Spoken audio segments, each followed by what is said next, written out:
Buenas noches, soy Percy Vilches Salvatierra y esta es una edición más de Libertad Bajo Palabra, programa de análisis político en Radio Miraflores Televisión.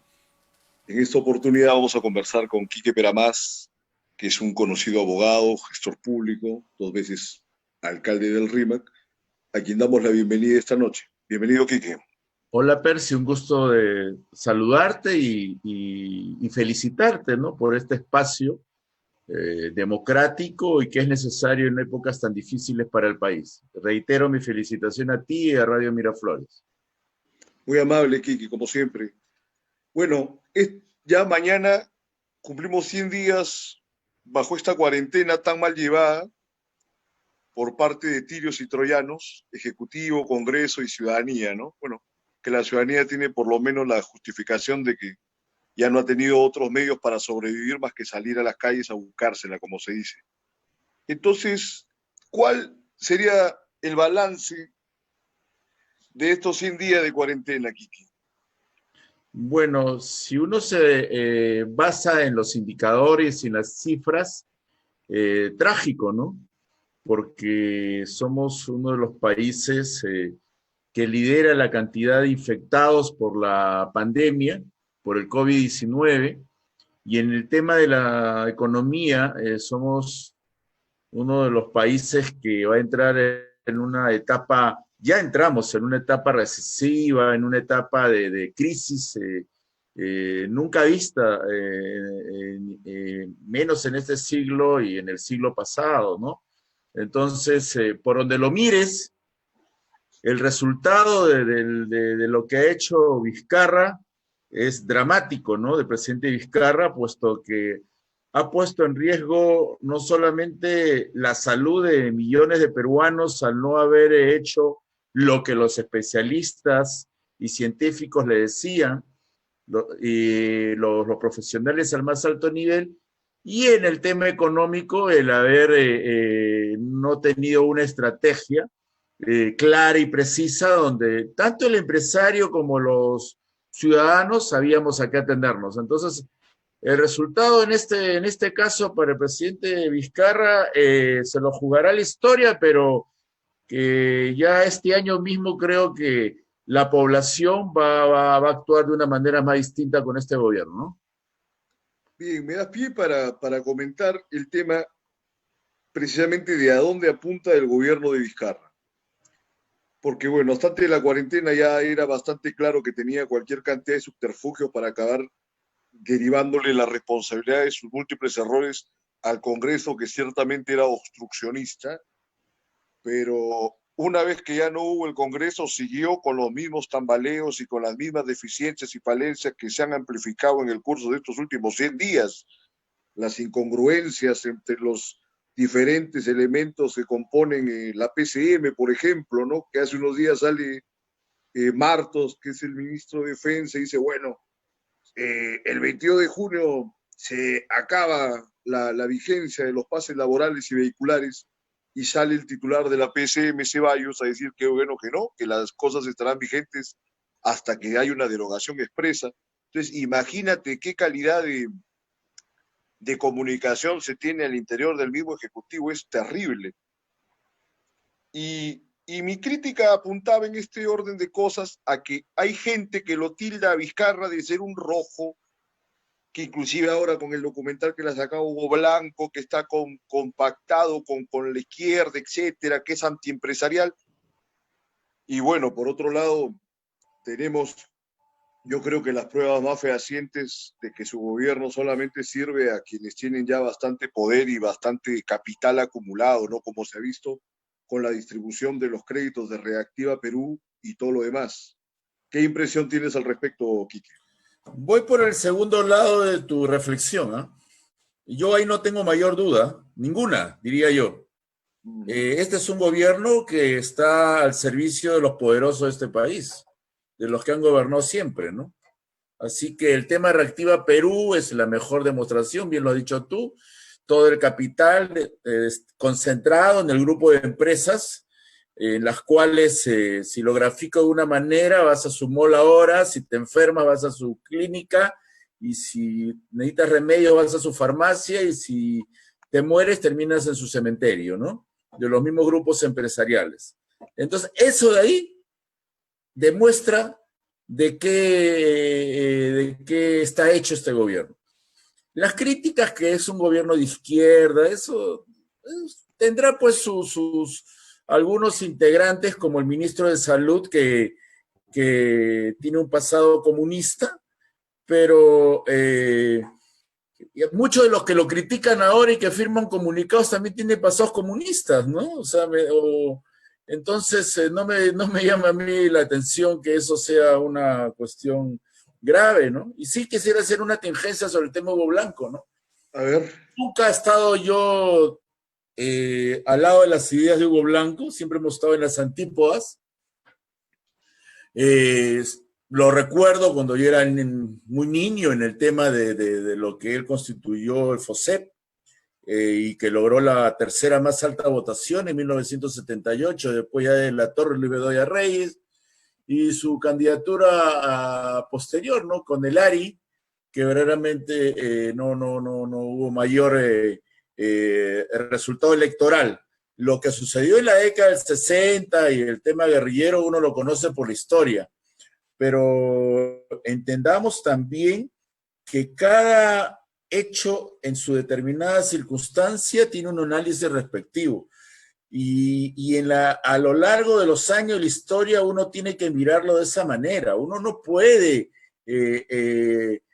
terruquear tan fácilmente. O sea, acá en el Perú el que está en contra de cualquier cosa ya es terruco, y eso creo que hay que combatirlo, ¿no? Lamentablemente, el terruqueo gratuito ha sido una práctica común durante, ¿qué? 20, casi 30 años desde que el fujimorismo se hizo hegemónico también en la escena pública, ¿no? Y del mismo modo, ¿no? El antifujimorismo, cualquier crítica que iba, digamos, en contra de algún interés de la izquierda, ya inmediatamente derivaba que te consideren un fujimorista o un aprista o un fujiaprista, ya que era algo peor y que es inexistente, ¿no? Pero mira, Quique, en lo que hablamos de a quién está acabando de servir Vizcarra, y atendiendo sobre todo a la última encuesta de Ipsos respecto de las preferencias que tendría la población para un incidental concurso electoral hacia la presidencia de la República, vemos de cómo se manipulan y se infla a personajes que acaban siendo complacientes con quienes tienen la capacidad para tener el poder, sobre todo de la economía, ¿no? Por ejemplo, este muchacho que es el alcalde de la Victoria, Forsyth, le dan el 23% por delante de Salvador del Solar y de Urresti, que tienen 12 y 11% respectivamente, cuando en mi parecer, inclusive Salvador del Solar nunca tuvo mérito alguno para participar de los altos cargos que ha desempeñado en el Estado. ¿Cuántos años? Yo no he visto ninguna manifestación ni ninguna actuación relevante por ninguna parte, ni siquiera en un blog, ¿no? Entonces, ¿a dónde conduce el país su propio interés? Es decir, la gente pareciera que no tiene mayores intereses más que sobrevivir, y quienes pueden y tienen ambiciones para gobernar y para manipular a toda esta gente lo hacen con una impunidad total. ¿Qué opinas al respecto? Bueno, si uno analiza las encuestas de los últimos 20 años, está claro que Forsyth no va a ser presidente del Perú, ¿no? Porque nunca el Lo que están va desgastando, primero claro. va a ganar. Entonces, hay uno menos de candidato. Así que descartado. Y si tú me hablas por sus condiciones como gestión, pues la victoria ha sido una demostración palpable de que el alcalde no ha funcionado, pues, ¿no? Se dedicó a paliar a los ambulantes, se dedicó a salir en todo momento con una actitud de figuretismo propio de quienes no entienden la política como un tema de formación y convicción. Nos quejamos nosotros de por qué están las cosas así y seguimos en el mismo camino. O sea, están las cosas así porque los que nos están gobernando de las últimas décadas, con los errores que hayan podido tener los partidos políticos en su oportunidad, ha sido producto justamente de que estamos siguiendo a individualismos y no a organizaciones políticas. ¿A quién le rinde cuenta el señor Vizcarra? ¿A quién le rinde cuenta el señor PPK, Toledo, Humala o Alan García en su segundo gobierno que gobernó sin el APRA? ¿A quién? ¿A quién le va a rendir el señor Forsyth cuenta si es elegido presidente o el señor Salvador, que fue ministro de Cultura, Salvador del Solar? Entonces seguimos en lo mismo. En vez de fortalecer los partidos políticos para que estos sean los canales comunicativos entre lo que piensa la población y las decisiones políticas, seguimos con la prensa de siempre, la prensa pagada, la prensa que recibe los millones de reactiva, la prensa pues entregada al poder de turno, ¿no? O sea, los dueños de los medios de comunicación aplauden como aplaudieron a Montesinos o a Fujimori y lo aplauden a Vizcarra ahora, ¿no? Como aplaudieron a Sánchez Cerro, o sea, como aplaudieron a todo el mundo, eran capaces de aplaudir a los chilenos. Decían antes los chilenos que cualquier personaje que ellos tenían en contra, ¿no? Pero ahora no lo aplauden porque son los que gobiernan el Perú, pues, ¿no? En la práctica. Imagínate. Entonces, a lo que yo voy es, ¿qué candidato nos ha demostrado, bueno, ya inclusive independientemente ya que no responda un partido, porque ciertamente es una desgracia que no tenemos partidos bien constituidos, ¿no? Los partidos históricos creo que solamente hay uno y con todos los excesos y caídas que tuvo y el resto, bueno, por ahí tratando de hacer alguna cosa, pero las cenizas, en los ¿no? Años nada, ¿no? Claro. Las cenizas del APRA. Básicamente. Bueno, que fue un partido de masas, ¿no? Que ya, digamos, haciéndome una memoria histórica, por último, de repente fue el único partido que pudo hacer la revolución, cuando eran revolucionarios, creo que hasta el año 48, pero bueno, eso podría también entrar en una digresión que no corresponde a este momento, pero a lo que te quería comentar era, ¿qué candidato de los últimos años ha respondido siquiera a las propuestas que ha tenido? O sea, por eso mucha gente entiende la política como un arte de mentir plenamente, pero mira, yo tengo dos casos para analizar. Cuando estuvo Yanta, en dos procesos electorales, hablaba de reivindicar la Constitución del 79, hablaba de la gran transformación, hubo todo un plan, una estructura, que a la hora de la hora no duró ni una semana una vez que asumió el poder. El otro extremo de esa realidad era PPK, ¿no? Lobista de 50 años, 50, o sea, medio siglo haciendo lobby con el país. Se suponía que iba a ser el gobierno de un gran gerente, que el Perú iba a desarrollarse, que inclusive se hablaba de un gobierno de lujo. Bueno, y hasta ahora vemos las consecuencias de la desfachatez y la falta de sentido que se tuvo para llevar a este personaje a que acabe siendo presidente, otorgarle tan alta magistratura, prácticamente un premio a una vida que no correspondía para nada a esas dignidades, ¿no? Entonces, ¿qué hacemos con el país? Y considera ver estos ejemplos para que nos des una reflexión, Kiki, y seguir interactuando.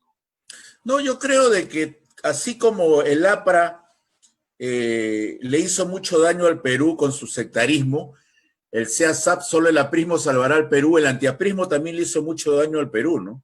Igual manera el fujimorismo y de la misma manera el antifujimorismo. Y entonces estas condiciones han originado, por ejemplo, el antifujimorismo, que en las últimas décadas estemos votando de una manera en que todo sea menos la candidata del fujimorismo, de la cual yo jamás he votado por fujimorismo, ¿no? Claro. En ninguna de sus etapas y en ninguno de sus membretes, pero no nos ha permitido a nosotros visualizar otro tipo de liderazgos, ¿no? Entonces, ¿eso a qué conlleva? Y creo que por ahí va mi reflexión. Tenemos que ser más analistas como ciudadanos en ver verdaderamente la esencia de un candidato. Es cierto lo que tú dices, Percy, nos han traicionado, ¿no? O sea, y eso lo leemos siempre. Antes, pues, los grupos de poder apoyaban un candidato, ¿no? Ahora no se complica, ¿no? Ahora apoyan a todos un poco, esperan el que gana y lo compran, ¿no? Entonces, eso pasó con Humala, ¿no? Entonces, y eso es lo que hay que evitar ahora. Pero para evitar eso, tenemos que generar las condiciones sociales y políticas para quitarle a la gran prensa de este país el poder que tiene. Porque habrás visto que en la última campaña municipal impuso al alcalde de Lima. Claro. El señor Muñoz es alcalde de Lima, no porque la gente quiera que sea alcalde de Lima, porque es un desastre. Este es el peor alcalde de Lima que ha tenido la historia de Lima. Creo que hasta los alcaldes del gobierno militar de Velasco y Morales Bermúdez fueron mucho mejores que un señor que dispara detrás de Vizcarra. Con Entonces, toda pero tranquilidad, seguro que sí. ¿producto de quiénes son estos presidentes y estos alcaldes? Entonces, No, pues, veamos, si no damos la lucha política, ¿no? Estamos fregados. Bueno, te decía que era básicamente por el interés de los medios y por el interés de los grupos de poder. Y recuerdo que hicieron una jugada parecida a la que se está haciendo con Forsyth al impulsar bastante la candidatura de Ricciardo, ¿no? Y a última hora, bueno, ya pasó lo que todos conocemos y también, bueno, se le acabó de dar mayor impulso a Muñoz, ¿no? Y es por eso que me preocupaba la situación de Salvador del Solar, que le están dando esta cobertura. Yo no veo que sea beneficioso para el país desde ningún punto de vista. Y sobre todo, qué difícil que es mantener el equilibrio, ¿no? Ver dónde se debe aplicar una política de corte más liberal y dónde tiene que hacerse prevalecer el interés social, como en teoría nos debería haber demostrado esta pandemia, aunque por supuesto las decisiones del Ejecutivo han sido pésimas y que han ido de la mano con decisiones bastante también desacertadas y populistas por parte del actual Congreso, ¿no? Entonces, ¿qué tipo de partido sería el más adecuado para que se llegue a consolidar una propuesta de auténtico desarrollo para el país, que pueda llevar de la mano esta idea del crecimiento económico, que no debemos perderla, ¿no? De la sostenibilidad macroeconómica, pero consiguiendo que se haya un desarrollo de toda la población y no solo de 5 familias, ¿no? Que aparecen las 5 familias de las películas de los Corleone y todo lo demás. ¿Qué me comentas al respecto? Bueno, Percy, acá no se puede hablar de un solo modelo, puesto de que al contrario, lo que hay que buscar son diferentes propuestas, sea de la izquierda, sea del centro, sea de la derecha, pero que sean doctrinariamente auténticas. Que las banderas que levanten sean las banderas que si ganan son las que van a gobernar. Ese es el tema. Porque si la población en un determinado momento decide una política económica liberal, será la decisión del pueblo. Si la población decide mayor intervencionismo del Estado, así no estemos de acuerdo, o sí estemos de acuerdo, es una decisión de la población. Lo que acá tenemos que hacer es emparejar la línea la línea de inicio de la carrera para todos. Acá en el Perú, el inicio de la partida no es igual para todos. Algunos nacen ya con el apoyo de la prensa, de los medios de comunicación, que los levantan y a otros totalmente los destruyen. Entonces, eso es lo que nosotros tenemos que generar y dónde creo que está el esfuerzo de la población. Yo veo con simpatía, por ejemplo, en Latinoamérica, cómo las luchas se dan en las calles, cómo las luchas se dan en el esfuerzo del ciudadano. Y ahí creo que viene la gran batalla por dar en los próximos años. Si no permiten que las nuevas organizaciones participen en la vida política, o por lo menos para empezar en este proceso electoral del 2021, tendrán que abrirse otros caminos, porque si no, va a generarse un bolsón de decepción y desencanto que puede llevar a lo que decías tú, a procesos revolucionarios o fascistas o lo que fuera, que pueden ser más perjudiciales que la expresión auténtica de un pueblo que está harto de que acá en el Perú, ya quedó demostrado con esta pandemia, uno se muere porque es pobre, ya lo sabíamos, pero nos los han refrescado en la cara los muertos que ahora hay en el Perú. Así es, se ha agudizado, ¿no? Además, cada error que se ha tenido en las políticas gubernamentales ha implicado un costo en vidas humanas y eso es algo que en su momento tendrá que ser juzgado como corresponde. Lo único que, digamos, admite una diligencia lo que hice, que coincido en gran parte, es el hecho de que el pueblo acabe tomando todas las decisiones, que de alguna manera es el ideal, ¿no?, de una democracia, de una idea republicana, pero la verdad que lamentablemente también se ha dado lugar por años y décadas a una especie de embrutecimiento y manipulación de la gente que nos pone en una situación complicada que sería la de primero educarlo al soberano, ¿no? Llegar a la conciencia del pueblo para que puedan tener el criterio de ver qué acciones les favorece, porque hasta el momento pareciera que cada elección es una suerte de suicidio colectivo, ¿no? Se vota por los peores especímenes y la verdad que es una situación que no parece poder resolverse pronto. Te quería comentar, Quique, antes de finalizar y que sin duda seguiremos conversando en otras oportunidades, siempre es un gusto poder intercambiar ideas con alguien de tu expertise, de tu nivel. Este tema de los octágonos, ya para tocar un punto bien concreto, esta situación de Indecopi que la Comisión de Eliminación de Barreras Burocráticas ha fallado de que la publicidad de octágonos no debe ir, que ha admitido inclusive contradicción dentro del mismo Indecopi y que inclusive el Ministerio de Salud ha hecho un comunicado que podría llevarlo al Poder Judicial, a esta instancia, ¿no? Por estar dañando digamos, la seguridad sanitaria de la gente que no tiene otra manera para saber qué cosa está consumiendo en estos productos. Hay algo simpático que quería comentarte, que Alicor también ha dado un comunicado que pese a que ya no tienen la obligación de hacer la publicidad de los octágonos, ellos lo seguirán haciendo por cuenta propia, que me parece una medida, digamos, algo comprometida, ¿no?, con la sociedad. ¿Qué apreciación tienes al respecto, Kike, querido? Bueno, que lo que has señalado es la muestra más del sistema desigual que tiene el país, ¿no? Entonces, Indecopi está al servicio, pues, de las grandes empresas y temo en quitarte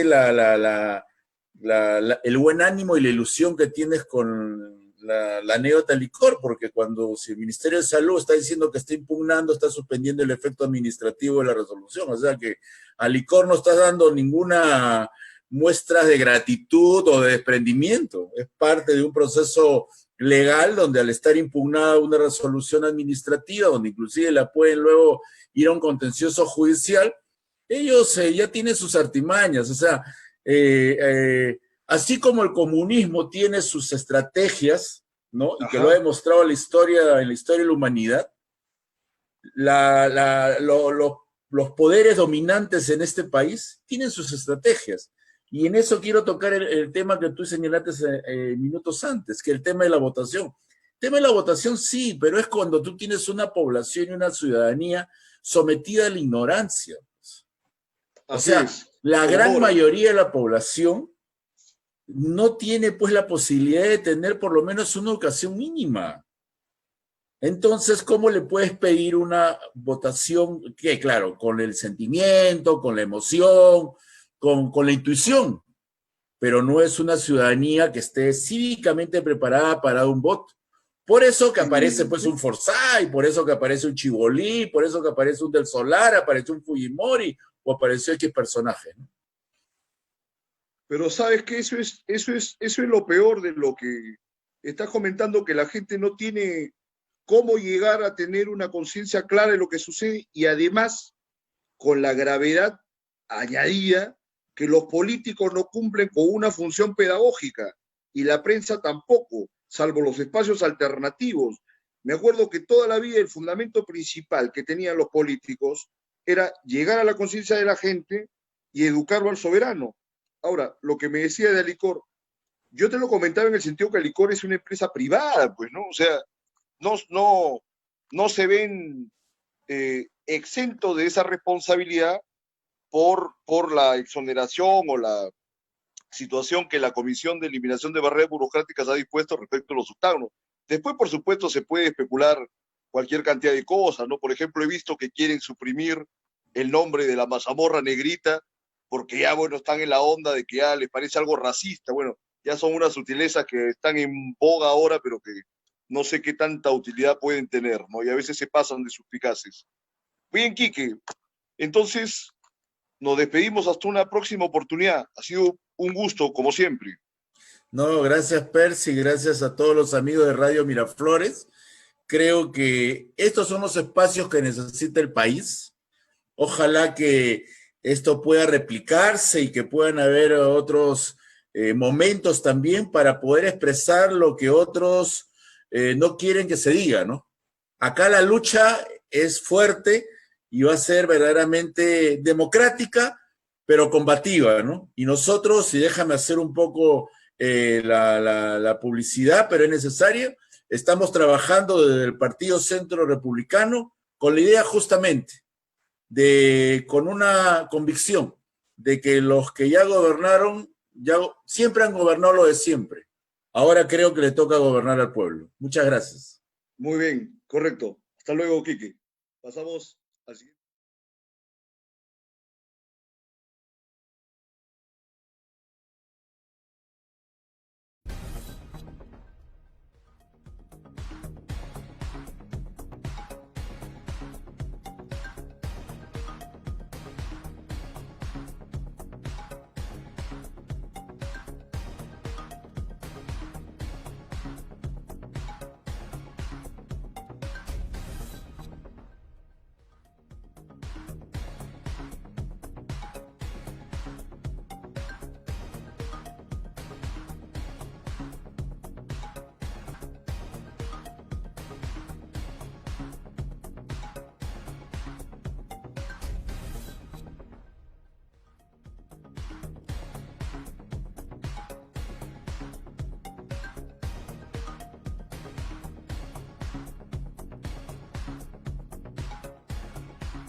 Buenas noches. Retomamos Libertad bajo palabra en este segmento final con Crisia Ochoa Guamantica, que es una abogada y comunicadora, escritora, cusqueña, que siempre tiene cosas muy interesantes que decir, y le damos la bienvenida como corresponde. Crisia, bienvenida. Percy, buenas noches. Feliz yo de estar en esta plataforma informando desde el Cusco nuestra situación, cómo estamos acá, con toda la energía de los APUs también, tratando de sobrellevar una situación que nos está costando a todos, pero que creo que es una gran oportunidad de poner sobre la mesa algunos temas que estuvimos descuidando y que hoy nos damos cuenta que son importantes. En efecto, me comentabas en interno que habías escuchado alguna de las reflexiones que tuvimos en el primer segmento acerca de Reactiva Perú. Coméntanos lo que querías conversar, por favor.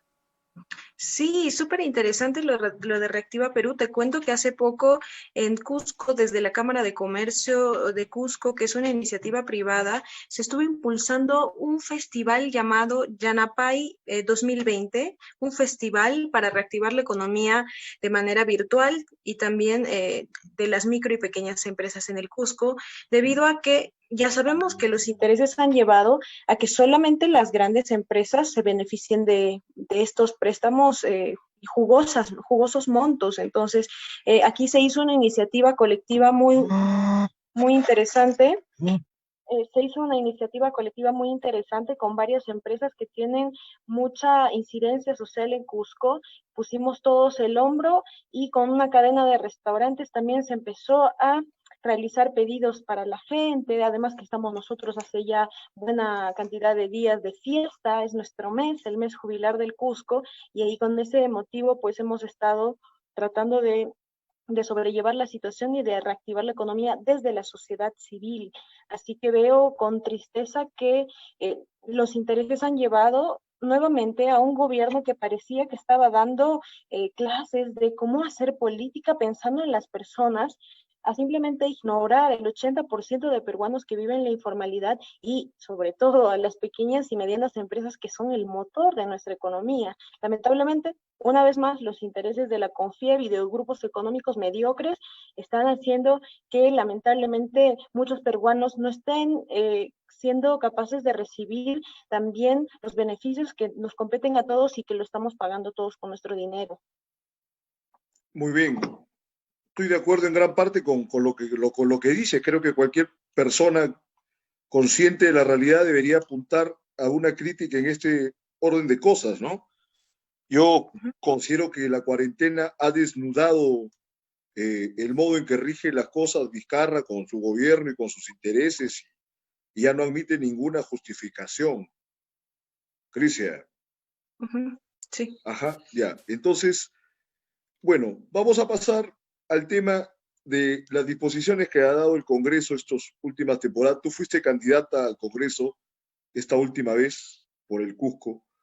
Mira tú prácticamente de la que te salvaste de participar, ¿no? Porque prácticamente este Congreso lo veo en una dimensión que el Congreso anterior casi pareciera que fueron patricios, ¿no?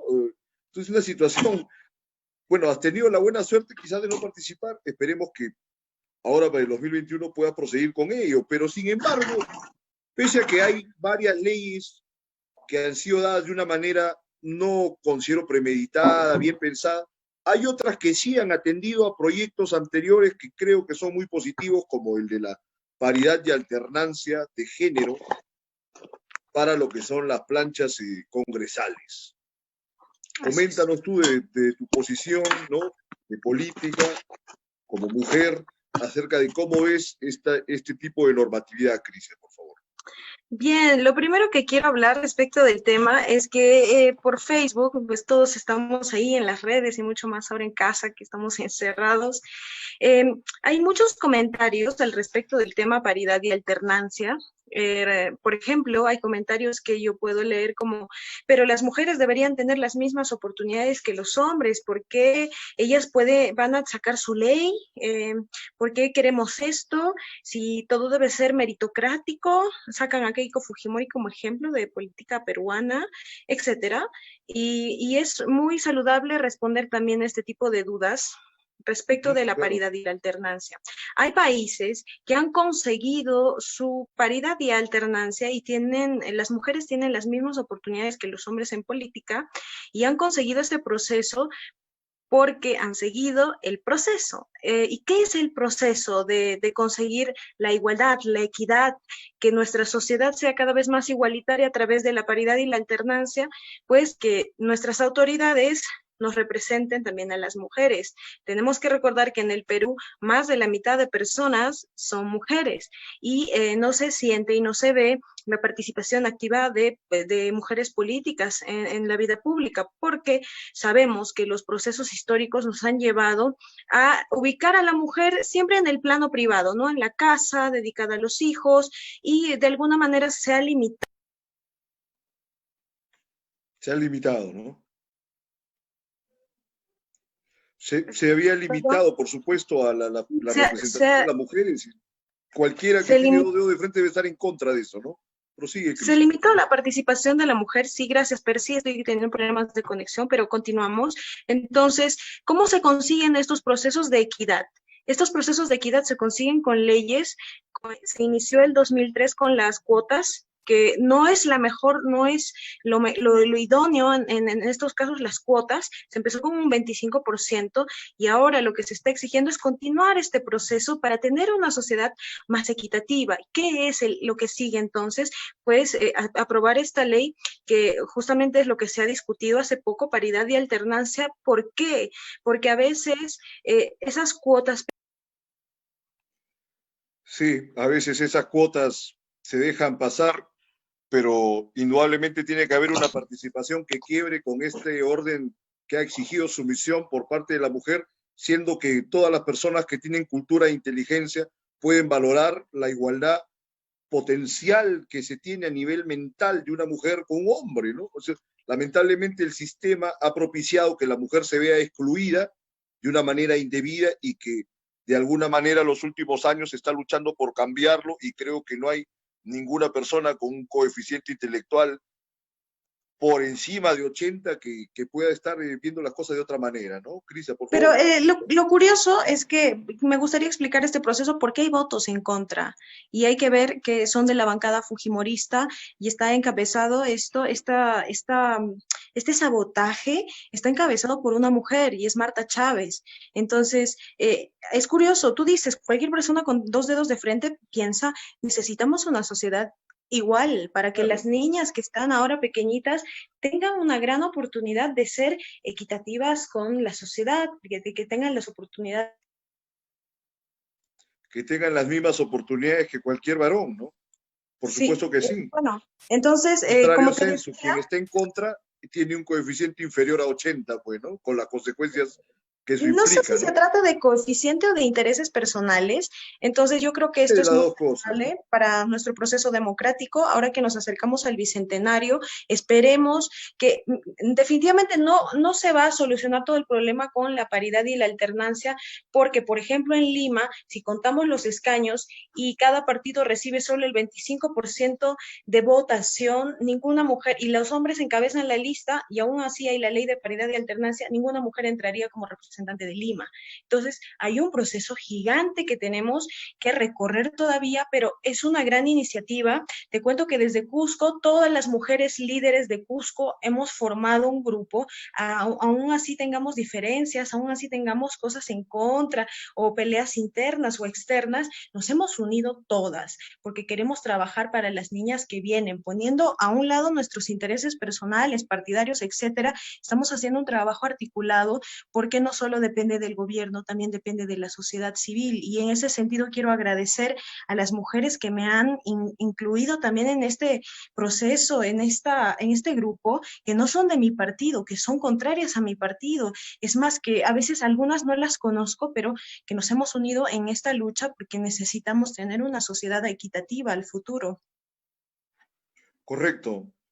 Casualmente yo te comentaba de que, claro, o sea, indudablemente ya a nivel de las determinaciones que tiene el Congreso, priman estos aspectos de los intereses que se dan, esta situación de ser siempre anti y no pensar en el bienestar del país, sino en los intereses mezquinos de tu propia tendencia. pero yo me refería, digamos, al contexto en general de la sociedad.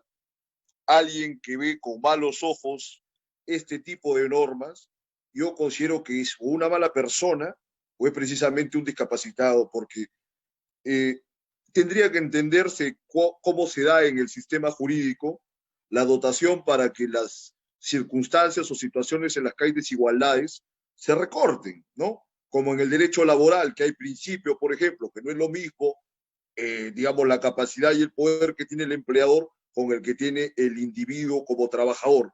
Entonces, se trata de este principio que conocemos, que somos abogados del indubio pro operario, y así en diferentes ramas del derecho hay mecanismos para tratar de compensar estas desigualdades que se dan.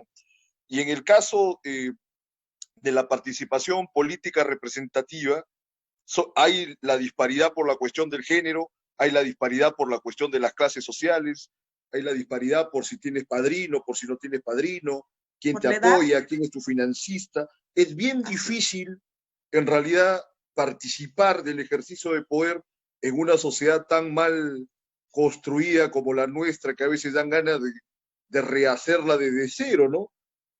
A ver, Crisia, casualmente en este orden de cosas, de rehacer la sociedad y de lo que corresponde a nuestros propios procesos sociales, que yo dudo mucho que entre los políticos que están en ejercicio haya una comprensión de los mismos.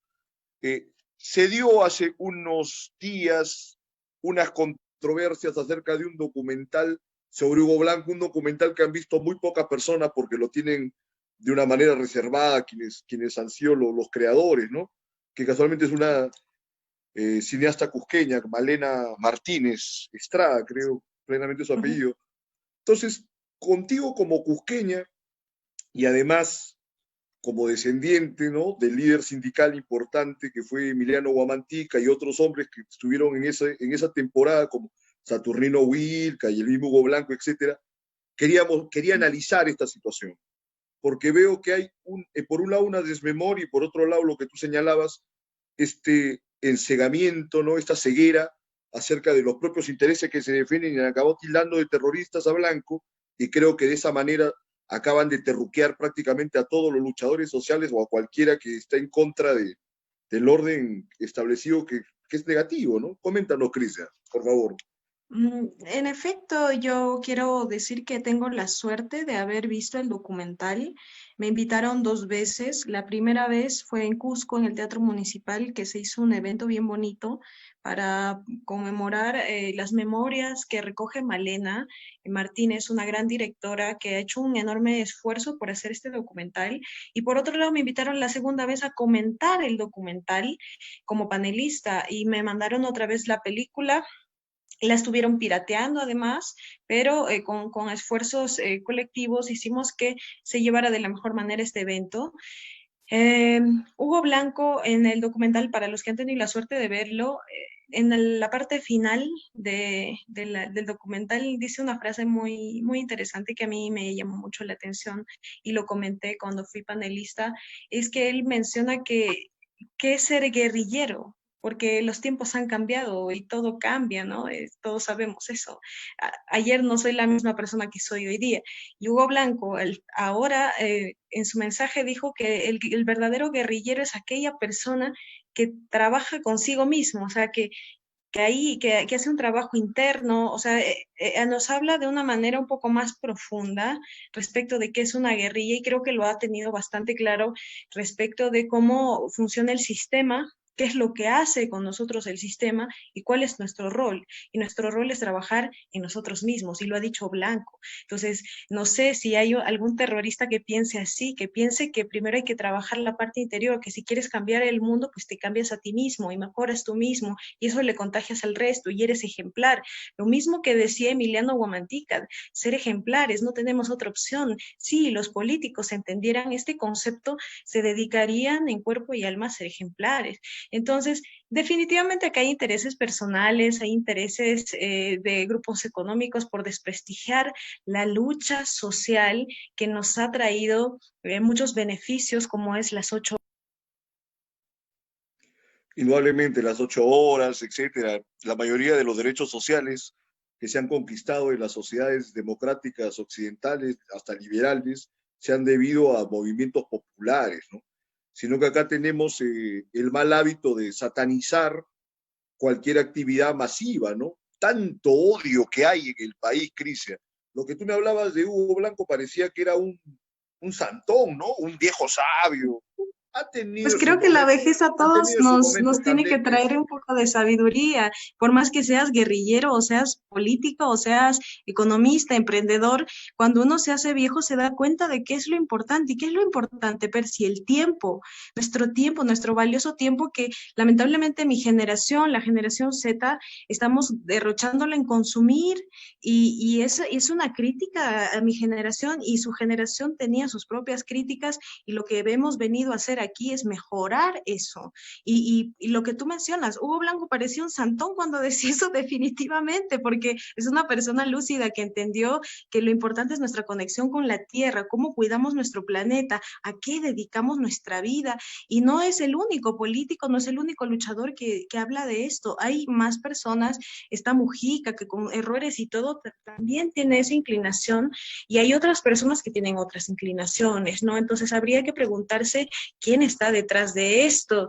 ¿No será que son los mismos los que nos quieren destruir socialmente, los que quieren desprestigiar todo lo mejor que hay aquí? ¿No serán los mismos? Entonces, ¿qué nos compete a nosotros? Estar atentos y no dejarse llevar por lo mismo, ¿no? La prensa, los medios que nos venden cosas que no son reales, que les conviene que nosotros creamos. Es un trabajo social muy fuerte, pero nosotros que somos comunicadores desde tu programa, por ejemplo, tenemos esa gran responsabilidad de decir las cosas, como dijo González Prada, ¿no? Perdamos el pacto infame de hablar a media voz, hablemos a voz completa y digamos las cosas en serio, sin intereses personales y con toda la verdad y transparencia para las generaciones que vienen. Principalmente que entre que no tienen ningún ejemplo actual y los ejemplos del pasado los dejan pasar porque no hay quien les inculque nada de eso. Por ejemplo, yo no sé si tú de repente en el colegio has tenido participación en las clases de historia que te han hablado de estos procesos del Cusco, pero yo te comento, yo hice la secundaria en Trujillo, no recibí ni una palabra de ningún profesor ni de nadie acerca de lo que hubo el año de la barbarie, ni nada que ver con los movimientos de la guerrilla del 65 y Luis de la Puente, siendo trujillano. O sea, uno se entera después, investiga por su cuenta, inclusive quien como yo no soy cercano ni solícito con esas ideas de izquierda en ese nivel, pero que hasta esas épocas había fundamentos para que la gente todavía intentase tener este tipo de acciones, sino que lamentablemente pareciera que a la gente no le gusta pensar en público o temen los compromisos y, por ejemplo, no casi nadie se atrevería a decir que las grandes intelectualidades del país se han visto sacudidos por la idea de la lucha armada hasta más allá de los tiempos del mismo Velasco, que prácticamente es quien quiebra el esternón a la sociedad feudalista que existía hasta ese momento y que sí motivaba y legitimaba que la gente haya querido tener una participación para tumbarse esa sociedad que no era una sociedad democrática, que era una sociedad desigual, que en ningún caso era una república y hasta la fecha no somos una república, pero eso la gente le huye y le teme y hasta he visto a pristas firmando estos documentos diciendo que Blanco es un terrorista y yo le decía, pero Armando Villanueva el año 48, 45 participó también de intentonas de este tipo y luego se pudo recuperar o rehacer y fue un hombre importante para nuestro medio político, ¿no? Entonces hay que ver las cosas con una distancia y con objetividad, pues. Acá, como te decía, hay mucho odio y mucho anti y no hay una manifestación clara de pensamiento por mucha gente, ¿no? No sé qué opinarás al respecto, Crisia, coméntanos, por favor. Tengo una investigación en Cusco, más o menos en los años 50, 60, respecto de los movimientos sindicales a raíz de la lucha que me inspiró mi abuelo y que rescato mucho, que no fueron luchas armadas, se dirigieron luchas pacíficas por la toma de tierras donde murieron niños que estaban sentados en su tierra porque les pertenecía y les pertenece, y a todos nos debería pertenecer un pedazo de tierra porque así debe ser de equitativo el mundo, pero este sistema nos dice, nos vende el sueño del American Dreams, de trabaja, trabaja, trabaja, para que al final cuando seas muy viejito te den 300, 200 soles de AFP porque la AFP dice que puedes vivir hasta los 109 años y genera una injusticia brutal en la sociedad, y creo que mucha gente ya ha despertado de eso. Creo que mucha gente tiene muchas ganas de cambiar ese tipo de situación que nos oprime a todos, pero en la década del 50-60 esto estaba muy fuerte, antes de que se legitimice lo que dijo Velasco y lo que fue la reforma agraria. Pero como te digo, las luchas por la tierra empezaron en Cusco y se gestaron desde aquí con luchadores como Emiliano Guamantica, Hugo Blanco, Saturnino Huilca y un montón de personas que estuvieron encarceladas, perseguidas y acusadas de todo tipo de vandalismo. Mi abuelo estuvo en el CEPA, en el Frontón, sufrió una persecución política muy fuerte, y eso nos enseña algo, que no importa cómo cataloguen a una persona, si la lucha es justa, si el pueblo respalda esta lucha y si el objetivo que se ha cumplido es justamente que no se vuelva a estar en un estado de esclavitud deplorable en el que vivían nuestros antepasados, y que seguimos viviendo de alguna manera bajo el yugo de un grupo económico muy mediocre que es la CONFIEP, y eso lo hay que decir, que siguen en el poder, a pesar de que creo que hay mejores grupos económicos, pero siguen estando allí enquistados por herencia, por generaciones, y esto nos está trayendo mucha injusticia, muchos problemas sociales que se han destapado a raíz de coronavirus, y esto lo tenemos que cambiar. Claro, de acuerdo. Las cosas tienen que cambiar. El problema es por dónde empezamos, por dónde arrancamos, cómo llegamos, sobre todo a la conciencia de la gente, que es, yo creo, el mayor problema que tiene un político genuinamente comprometido con la gente, ¿no? Antes la idea era siempre lo que se llamaba educar al soberano, ¿no? Estamos en una democracia, supuestamente somos una república, los ciudadanos deberíamos tener participación en toda clase de los asuntos que acaecen a nuestra sociedad. Sin embargo, esa no es la pauta que se da en este momento, para nada, ¿no? Mal en educación, mal en salud, manipulación de medios. En la mañana vi, no digo qué clase de comunicadores que salían a cubrir a la ministra de Economía, a cubrirlo a Vizcarra, pese a que ciertamente son un despropósito la mayoría de sus últimas acciones, ¿no? Como comentábamos, el caso de Reactiva Perú y demás, ¿no? En efecto, no, la prensa, no sé, hay buena prensa y hay prensa, ¿no? Entonces, habría que decir también que no, la noticia mala no vende. Entonces, ¿qué? Tú, Percy, querido, has visto, hay canales de señal abierta que llegan a lugares pobres donde no entra otro canal que esos canales, donde te muestran todo el día gente muriendo, noticias, desastres, nos llenan, o sea, eso existe en el mundo, no podemos evitarlo, pero y se ve la manipulación de los medios de cómo quieren tenernos en base al miedo.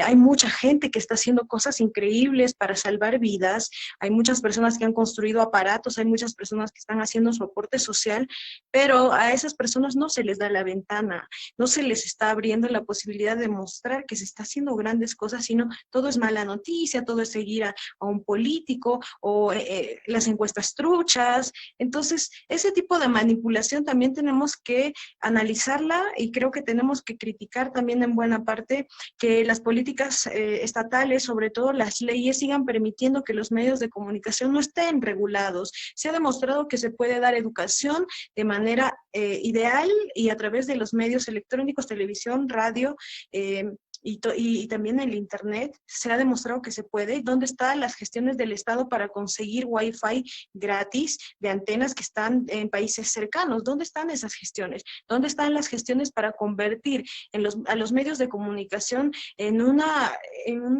bandeja de experiencias, de cultura, de educación, de riqueza que tenemos maravillosa en nuestro país? ¿Dónde están esas leyes? Y yo por eso creo que es importante que podamos elegir con un poco más de análisis las siguientes elecciones también. El sistema está mal, pero podemos elegir por lo menos a representantes un poco sesudos, que también piensen lo mismo y que puedan regalar a la sociedad esta legislación que no va a cambiar todo, pero que puede darle oportunidades a estos pequeños de poder educarse mejor y no seguir consumiendo basura, como son los programas de realities y esas cosas. Tenemos mucha cultura y creo que eso se tiene que rescatar también en los medios de comunicación, Percy. En efecto, porque si no se da una modificación de este orden de cosas, o en todo caso, si la prensa alternativa no se vuelve masiva pronto, la gente va a seguir estando desencaminada, ¿no? O sea, considero que si no hay un cambio responsable en este sentido, lamentablemente el electorado seguirá ciego o seguirá siendo, como lo llaman algunos, un electorado que lo dicen de una mala manera, pero no se percatan de que si inciden en esa falta de lucidez, no es por que no tengan las capacidades para pensar, sino porque son francamente mal inducidos y no tienen ninguna opción ni alternativa para poder contemplar otra cosa. Ahora, me comentas que ojalá que haya algún candidato sesudo, con representación, pero quisiera que se dé candidatos que han tenido participación activa, si es posible, toda su vida, porque ahora parece una gente que lo crean de la noche a la mañana y empiezan a inflarse, como te decía. Mira qué desgracia el país, estos presidentes que hemos tenido luego de que salió Fujimori, que supuestamente ya era el peor, el hombre de la corrupción, de los Vladivideos y todo lo demás. Y sin embargo, todo el resto de presidentes que han venido han tenido una participación muy similar en el mismo orden de asuntos que ha tenido Fujimori, y con la gravedad que supuestamente eran alternativas de cambio, como Toledo, que sabemos la desgracia que es, Ollanta Humala, que estuvo con la idea de la gran transformación y a la hora de la hora se transformó él y digamos, el closet de su mujer y no transformó ninguna otra cosa más. Y ya la última cosa infernal sería lo que ha representado PPK para nuestro país, ¿no? 50 años de lobbies, de impunidad, supuestamente que iba a implantar un gobierno de lujo y ser un gran gerente. Y fíjate, la desgracia que se ha asumido el país hasta la fecha, son prácticamente 4 años perdidos desde que resultó siendo electo, ¿no? Cristian, coméntanos. Ya para finalizar. Sí, yo creo que es importante señalar que no importa quién sea el presidente, si seguimos con el mismo modelo económico que da preferencia a los peces gordos y no a la ciudadanía, vamos a seguir igual. No hay mesías que nos salve de esta situación si no cambiamos nuestra mentalidad respecto del modelo económico y de la Constitución del 93, que es una constitución que ha condenado al país en muchos aspectos, en descentralización, en derechos colectivos, entre otras cosas. Ha condenado al país a no tener esa visión social y ha simplemente inclinado todo lo que debería ser un Estado responsable a los intereses de las grandes empresas entre comillas, ¿no? Grandes empresas peruanas y los ricachones de turno, ¿no? Que se van cambiando la silla nada más, sí, y que justo ahora han demostrado, como es el Grupo Intercorp, que no les interesan los trabajadores, que no les interesan las personas, ni sus clientes, ni nadie. Aquí les interesan solamente ellos y sus bolsillos, y no sé para qué están acumulando tanto dinero, porque en algún momento van a dejar de existir y su existencia ha sido banal, ¿no? Entonces yo no sé, bueno, es algo muy personal de las personas que están adictas al poder y al dinero, pero creo que es importante decir que esta Constitución ha permitido que nosotros no nos sintamos respaldados, no nos sintamos... Hola, bueno, caben muchas atingencias, por supuesto, ¿no? La Constitución tiene falencias, pero la Constitución, yo considero que el origen de la Constitución fue espurio, ¿no? Ciertamente el golpe del 5 de abril era una situación que no era legítima ni justificada, posibilitó, por supuesto, sí, el crecimiento económico, abrió las puertas, digamos, para salir de la hiperinflación del gobierno de Alan. Claro, pero ¿a costa de quién, no? A costa de todos los peruanos. Pero ciertamente sí se ha dejado desprotegido a mucha cantidad de ciudadanos Y eso sobre todo considero, más que el problema estrictamente constitucional, es un tema gubernamental, porque, ¿sabes? Acá nosotros hemos tenido un gran crecimiento económico sostenido y aplaudido por entidades internacionales, pero no ha ido de la mano con el desarrollo de la sociedad. Y ese es un problema prácticamente de gestión y de voluntad política, y es una situación muy lamentable. Yo coincido que la mayoría de la población se ve desprotegida.